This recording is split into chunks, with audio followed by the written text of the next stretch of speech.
देवरानी जेठानी। विपुल और नमन दोनों भाई एक ही घर में रहा करते थे। विपुल बड़ा था, उसकी पत्नी का नाम था पूजा। विपुल की एक बेटी थी जो 11 साल की थी और उसका नाम था तान्या। छोटा भाई यानी कि नमन, उसकी पत्नी का नाम था अंजलि। नमन और अंजलि का एक 9 साल का बेटा था जिसका नाम था अर्पित। कहने को तो विपुल और नमन दोनों ही भाई बड़े ही प्यार से एक घर में रहा करते थे, लेकिन भाई आपस में प्यार से रहे इस बात को लंबे समय तक बनाए रखने के लिए दोनों एक ही घर के अंदर अलग अलग रहा करते थे। यानी कि ऊपर वाले घर में बड़ा भाई विपुल और नीचे वाले फ्लोर पर छोटा भाई नमन। एक दिन सुबह के वक्त, अरे अंजलि ज़रा यहाँ आओ, देखो बहुत बड़ी खबर सुनानी है। और सुनो देवर जी को भी अपने साथ ले आना, सब साथ में बैठकर चाय पियेंगे। ए जी सुनते हो, आज जेठानी जी चाय पर बुला रही हैं, कोई खुशखबरी सुनाना चाहती हैं। चलिए ना ज़रा सुनते हैं। हाँ क्यों नहीं, ज़रूर भाभी की बेटी तानिया ने कुछ किया होगा। अरे हमारी तानिया है ही इतनी इंटेलिजेंट, लगता है इस बार भी क्लास में टॉप किया है तानिया बिटिया ने। नमन और अंजलि अपने बेटे अर्पित के साथ विपुल के घर पहुंचते हैं। अरे आओ आओ नमन, एक ही घर में रहते हुए भी कितने दिनों से साथ में चाय नहीं पी। आओ बैठो। भैया पहले ये बताइए खुशखबरी क्या है? आज भाभी ने सुबह सुबह चाय पर बुलाया हमें। अरे आपकी भतीजी ने क्लास में टॉप किया है, पूरे 95% आए हैं इस बार। आखिरकार भतीजी किसकी है? शाबाश तानिया बेटा, ये तो तुमने बहुत अच्छा किया। और अर्पित बेटा, इस बार तुम्हारे कितने परसेंटेज आए? तुमने तो ताऊ जी को कुछ बताया नहीं। ताऊ जी मेरे तो इस बार 80% मार्क्स आए हैं। अच्छा तो ये बताओ कि तुम्हारी रैंक कौन सी आई है क्लास में? टॉप किया है या सेकंड थर्ड, कौन सी रैंक आई है बताओ तो सही। ताई जी मेरी कोई रैंक नहीं आई, बस 80% मार्क्स आए हैं। अब भाभी ने तो तानिया को पूरे साल ट्यूशन लगवा कर रखी थी। ट्यूशन जाने से बहुत फ़र्क पड़ता है, अगर बच्चा पढ़ाई भी ना करे ना तो भी उसके अच्छे मार्क्स आ जाते हैं। ये तुम क्या कह रही हो अंजलि? पढ़ाई तो करनी ही पड़ती है, चाहे ट्यूशन जाओ या मत जाओ, उससे क्या होता है? हाँ अंजलि, देवर जी सही कह रहे हैं। वैसे तुमको भी ना अर्पित पर थोड़ा ध्यान देना चाहिए, आजकल के ज़माने में 80% से क्या होता है। हाँ भाभी, आपको तो मौका मिल गया ना मुझे खरी खोटी सुनाने का।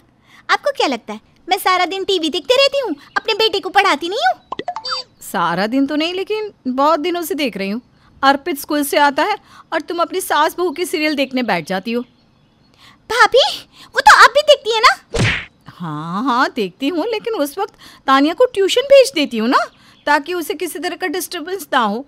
और वैसे भी मैं टीवी देखूँ ना देखूँ क्या फ़र्क पड़ता है, मेरी बेटी है तो टॉपर ही ना।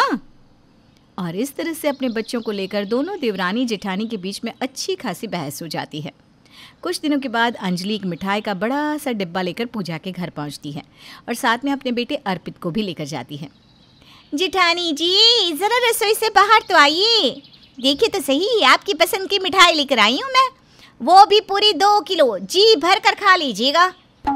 अरे लेकिन इतनी सारी मिठाई लेकर क्यों आई हो? बात ही कुछ ऐसी है, अब आपकी बेटी ने टॉप किया तो आपने तो 1 कप चाय पिलाकर छोड़ दिया। मैं आपकी तरह नहीं हूँ ना। देखो सुबह सुबह ना कड़वी बातें सुनाकर मिठाई खिलाना चाहती हो देवरानी जी, तो मुझे नहीं सुनना। अरे सीधी तरह से बता दो ना हुआ क्या है। वो क्या है ना, मेरे बेटे अर्पित ने अपने स्कूल के बैडमिंटन टूर्नामेंट में फर्स्ट प्राइज जीता है, वो भी स्टेट लेवल पर। अब मेरा बेटा नेशनल लेवल पर खेलने जाएगा।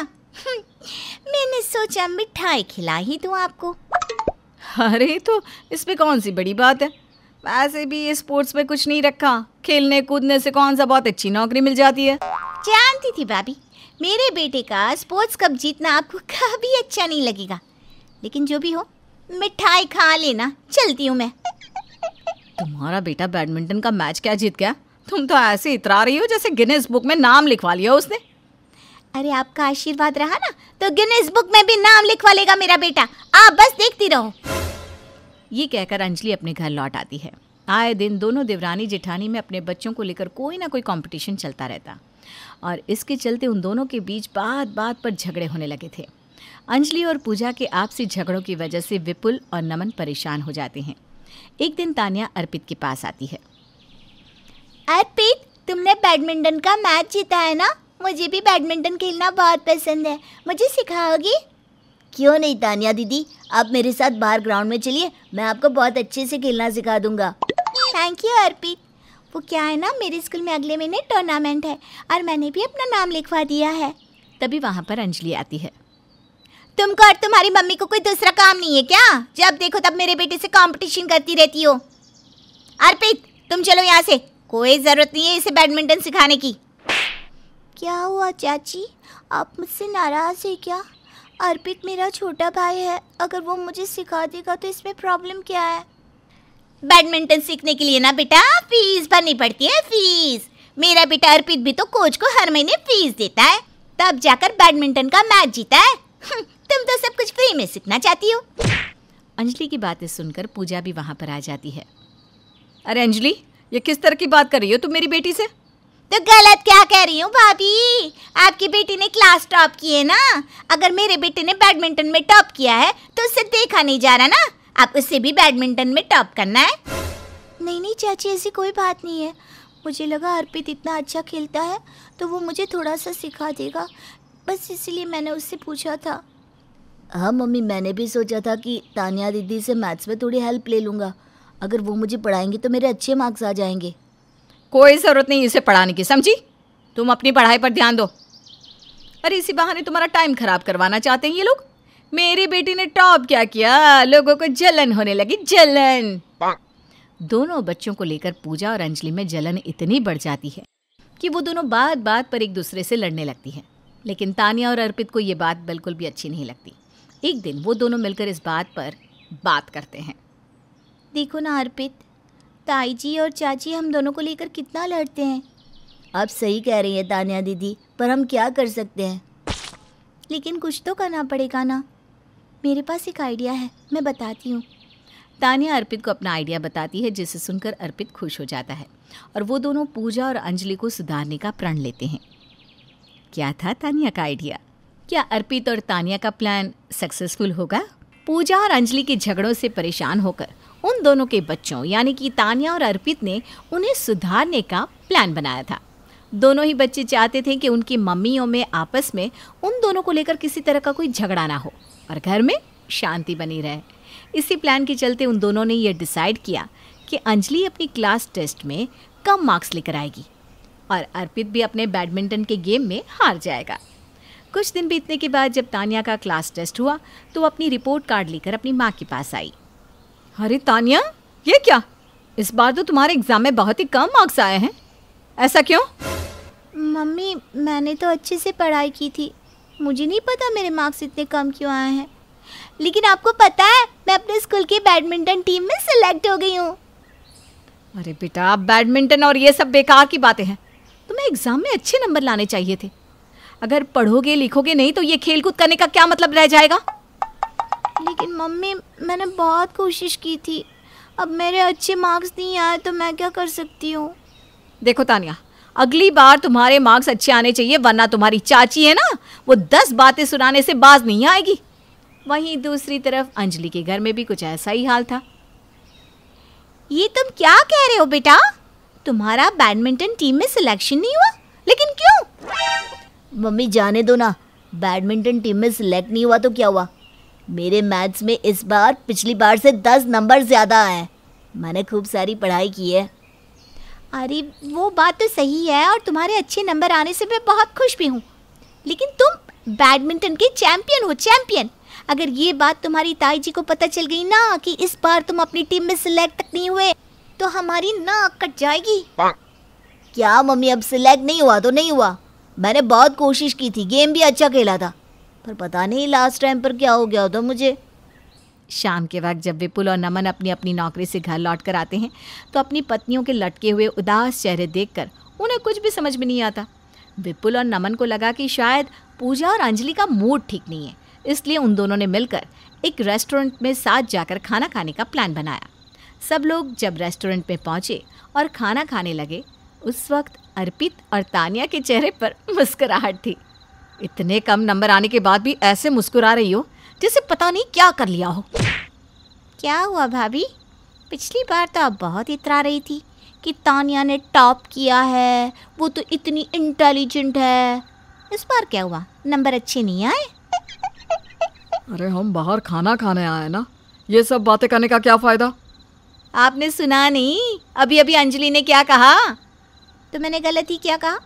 पिछली बार आपने कितनी बातें सुनाई थी अपनी बेटी के अच्छे नंबर आने को लेकर। अरे तो इस बार अर्पित का भी तो टीम में सिलेक्शन नहीं हुआ ना, तो मैं क्या लगता है मुझे कुछ पता नहीं चलता?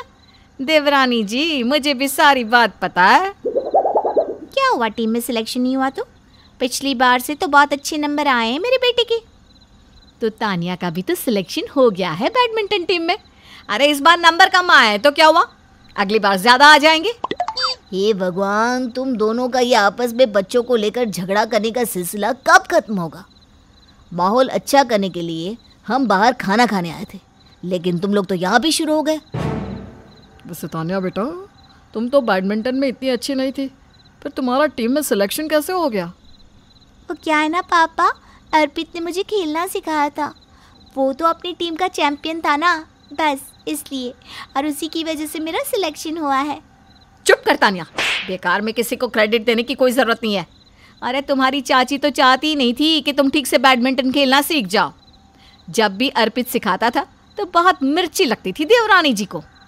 अच्छा, और जब तानिया अर्पित को मैथ्स पढ़ाती थी उस वक्त आपको कैसा लगता था, मुझे नहीं पता है क्या? लेकिन मम्मी, तानिया दीदी के मैथ्स पढ़ाने की वजह से ही मेरे नंबर अच्छे आए हैं। ये बात तो आप भी मानती है ना? अरे मेरे मानने से क्या होगा, यहाँ तो कोई किसी का एहसान ही नहीं मानता। लगता है हमें ये डिनर का प्रोग्राम बीच में छोड़कर घर चले जाना चाहिए। अगर इसी तरह लड़ते रहे तो थोड़ी देर के बाद पब्लिक में तमाशा बन जाएगा हमारा। आप ठीक कहते हैं भैया, ये झगड़ा तो कभी खत्म नहीं होने वाला। और इस तरह से वो लोग अपने अपने घर लौट आते हैं। अगले दिन तानिया और अर्पित एक दूसरे से मिलते हैं। अर्पित, देखा तुमने, हमारी मम्मी को तो इस बात से कोई फ़र्क नहीं पड़ता।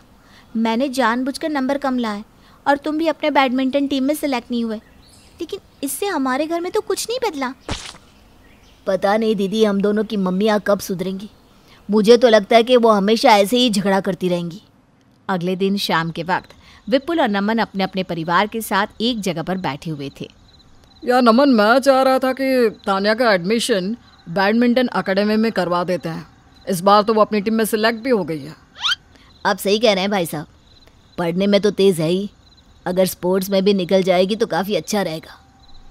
अच्छा, मैंने ना अर्पित के लिए भी एक कोचिंग ढूंढी है जहाँ पर इसको मैथ्स के अच्छे ट्यूशन मिलेंगे। अगर वहाँ पर पढ़ेगा तो इसके मार्क्स भी अच्छे आएंगे।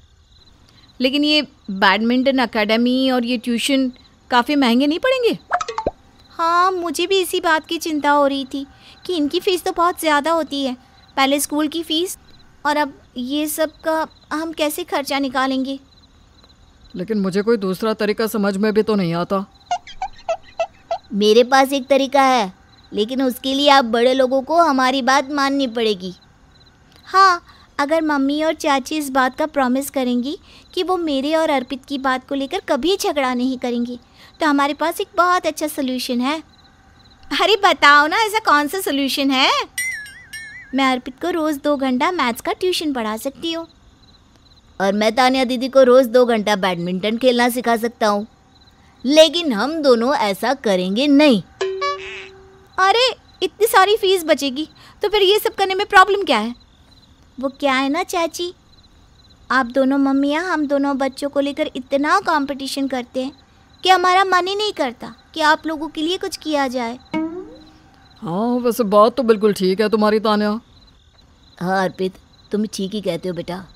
अब फीस लगेंगी तो लगेगी, क्या कर सकते हैं। तुम्हारी मम्मी की महंगी महंगी साड़ियाँ लाना बंद करना पड़ेगा, और क्या। नहीं नहीं नहीं, अर्पित तानिया से ट्यूशन पढ़ सकता है। और तुम बताओ पूजा, तुम्हें भी हर महीने ज्वेलरी खरीदनी है या फिर तानिया की फीस भरनी है? कैसी बात करते हैं आप? अब जब घर में अर्पित है, इतना अच्छा बैडमिंटन खेलता है, तो आप क्यों मेरा हर महीने ज्वेलरी खरीदने का शौक़ ख़त्म करना चाहते हैं? इस तरह से तानिया और अर्पित के समझाने पर फाइनली पूजा और अंजलि को बात समझ में आ गई और उन्होंने अपने बच्चों में कंपैरिजन करना बंद कर दिया। देखते ही देखते उन दोनों के आपस के झगड़े भी खत्म हो गए और परिवार की खुशियाँ वापस लौट आई।